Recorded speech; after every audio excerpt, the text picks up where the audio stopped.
สีสีสินติชัยยตุภวัง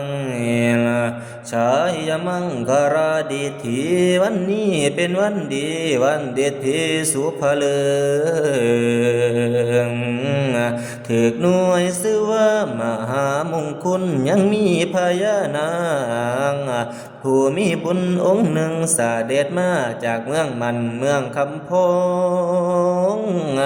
แสวงหาจองที่ตั้งบ้านเพื่อปลูกสร้างให้อยู่สุมกินเย็น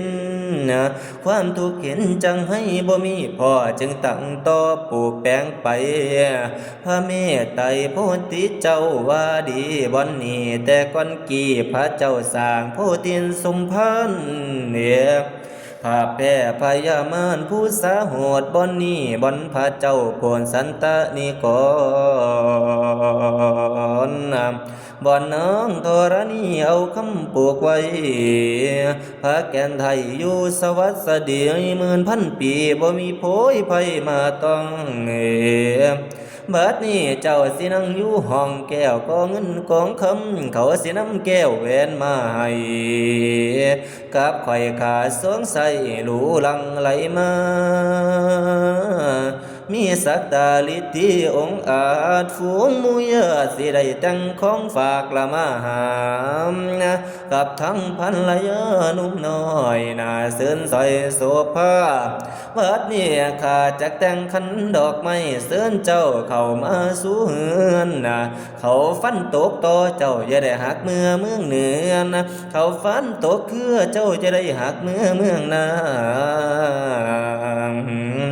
เขาฟันตกฝากเจ้าอย่าได้เศร้าเสียสูญให้เจ้ามาคำมาคูณหูเงืองเพียงอ่านให้เจ้ามาสาผาดและอยู่ซุ่มกินเย็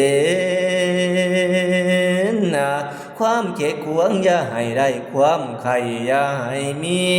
ว่ามาเยืองความเรา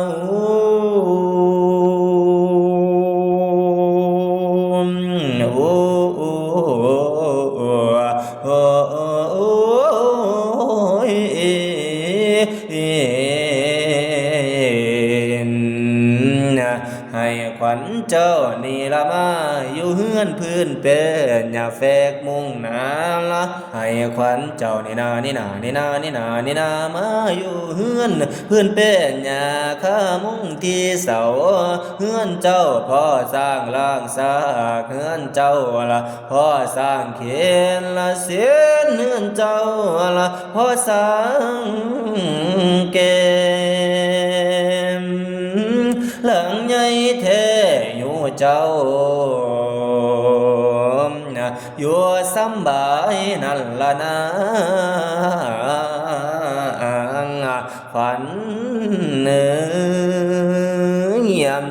ให้เจ้ามาจำเลินห่วงเฮืองเฮือนกวางอย่าได้ตกใจห่วงอยู่สวัสดี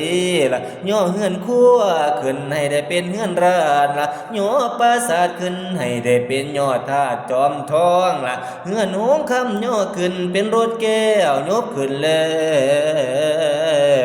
วอยู่สวรรค์สดี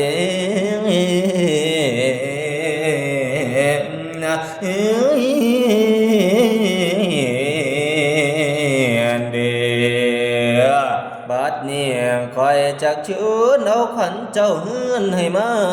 อยู่เชื่อเอาขันลูกเต้าเข้ามาสู่ห้องว่ามาเยอะขวัญ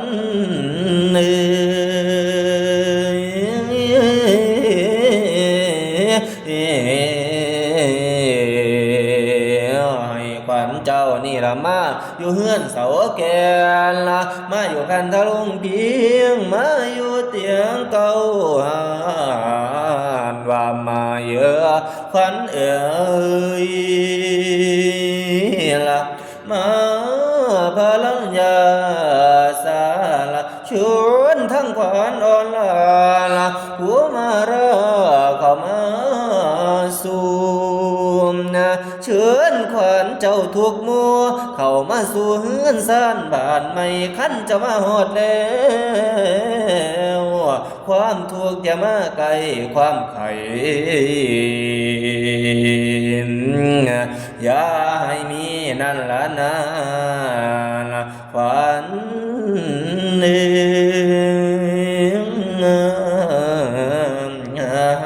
โอ้ยทั่วทุกตนทุกคนก็ขาดเถิน